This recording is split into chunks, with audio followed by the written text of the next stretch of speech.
In the period between late 2009 and early 2010, Wildlife Conservation Society and Ministry of Wildlife Conservation and Tourism, Government of Southern Sudan, with the support of USAID, put colouring devices on elephant, tiangs, Waidiakop. In Nimule National Park, Boma National Park, Badingalo Park, and Giraffe Game Reserve.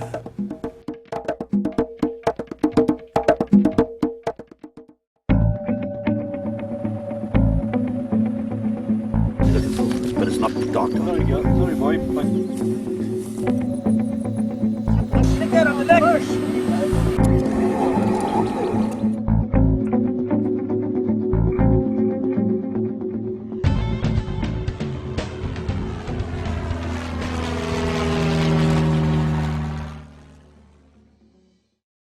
Colouring has been practiced in so many countries in Africa, but it's the first of its kind in this country.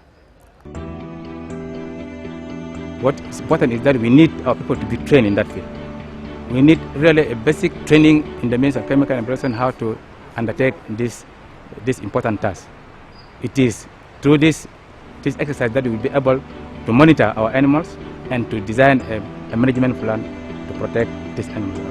These animals move in vast areas, and it's not easy to send just a patrol team to a certain area. With the help of collars, it will be easier to direct the patrol because it will give us exact areas that the animals move, and we'll know when we are sending patrol teams that these animals in this particular time they are in this area.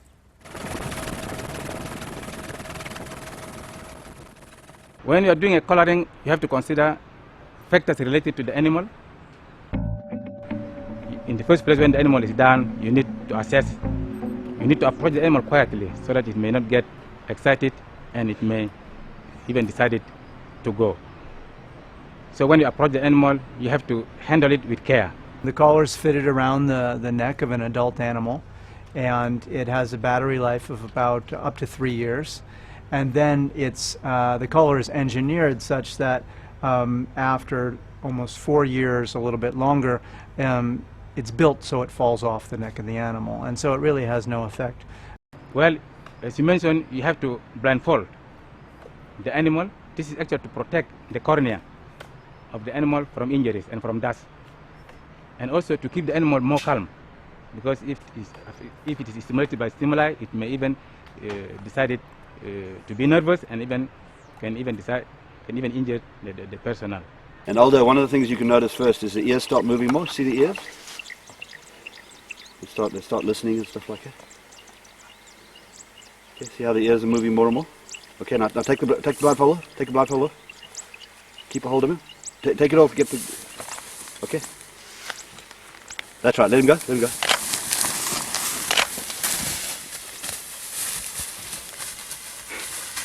It's tall grass, eh? Yeah. Perfect. You say, what have you done? You don't want to chase the animal for too long, obviously, otherwise you're going to exhaust it and you could kill it by doing that. So generally when I start the chase, I hit the stopwatch, and certainly we don't want to chase an animal for more than 2 minutes, and ideally you want to dart in it within a minute. Yeah, we push the elephant sideways so that it cannot be on its chest. Push! Push! Stick out on the neck! Push! Right, excellent. Well done, gentlemen. Well done. Okay, all right. Because when it's lying on its chest, it's press the lungs and it's prevent the animal from breathing. So if you cannot push it, it's difficult to push it. It's too heavy for us to push it. It will be better to reverse the drugs and let it go, so to keep it alive and safe. Okay, what I want someone to do is just to get a stick, please. I like to get a little stick. I want you to get a stick to keep that open, eh? Okay. All right.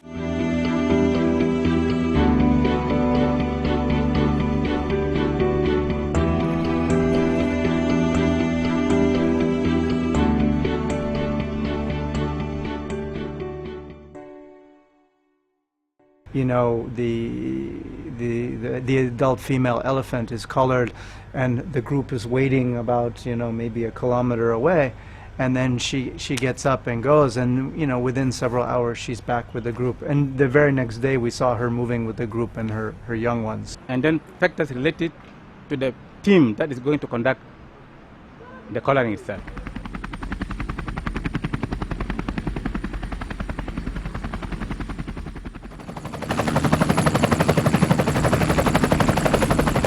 Well, as a veterinarian, thank God for helicopter pilots. Really, for us, it's just to provide a platform to the vet. I mean, he's got to get the dart into the animal, get it into a good bit of muscle. Elephants are easy; they're a big target, so even Mike hits them.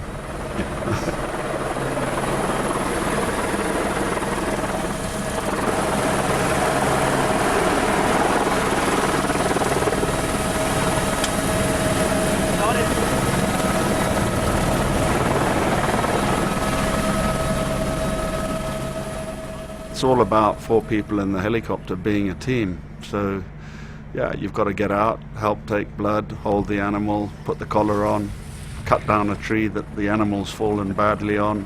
Axe and panga, please.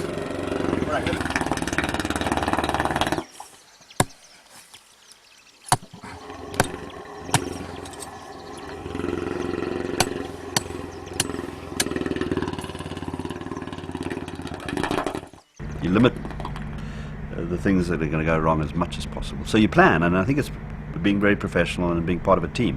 This is not a game for individualists as such. You know, you've got to work together as a team to enhance success. Yeah, in an immobilized animal, we tend to take some samples for specimen for laboratory diagnosis. We take blood so that we get the serum for survey of certain prevailing disease in the area. We also take hair for genetic analysis and the skin scraping for that purpose, for that matter, so that we will know actually the genes of those species, the genetic material of those species, and also to know whether these animals have been subjected to infection with certain prevailing disease, like for example the foot and mouth disease, the rinderpest. We can actually be able to detect this from the serum, the blood actually that is taken from the animal. And then also there's a danger from the drug use. The danger of the drug use actually for immobilizing animals is very toxic to humans. Now this system is pretty reliable. One of the problems with it is you charge these darts with gas, with air, and occasionally they fail. So what we need to look at is once the animal gets darted and gets hit, if you guys can look at the plunger and see whether it's gone down. Okay. Yeah, and if it has, then we're on song. Okay. Yeah, we measure to know how old is the animal. That is, we measure the height of the animal. If it is an animal with horns, we measure the horns. In case of Tiang and white-eared cock, we measure the body length. We take the temperature of the animals. And in case of elephants, we measure the trunk and the tusk to know the age of the animal, and also to know the variations in the species that are related to this specific species in certain areas. And then you have, in this study also you have to monitor the other parameters like the respiratory and the pulse rate. You have to monitor all those parameters so that the animal may not develop certain side effects due to the drugs, and he may eventually die. Okay, his pulse oximetry is improved immediately. 120 centimeters. Still has ivory. Come here and measure it. Which one? From here, the ivory. Okay, you hold it. ¿Sana la espana? Sana la espana. Ya. What are you measuring now? The trunk. Yeah, probably here, eh?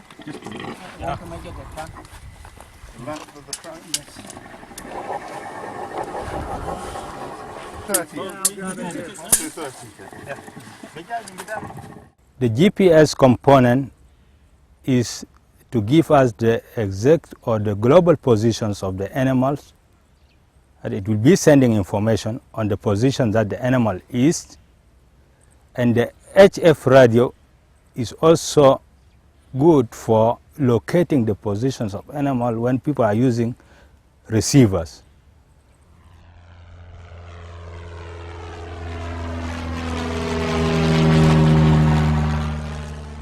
Along with aerial surveys, they help us to find, to generate information about where animals go. What do they eat? Where do they spend their time in the dry season, in the wet season? Do males go further than females? So caldering goes along with all these other research activities that we're undertaking. This movement data will help identify corridors. Corridor is a term, just simply an avenue which wildlife need to get from one place to the next. You might need to get from this really important source of food to this really important water hole, and you always go in the same path. And if somebody were to build a dam and block that path and make a big lake, and you're an antelope and you don't cross big bodies of water very easily, then you would probably have a great deal of difficulty getting to that resource. And we need to know also why these species migrate from certain areas to certain areas at certain times of the year.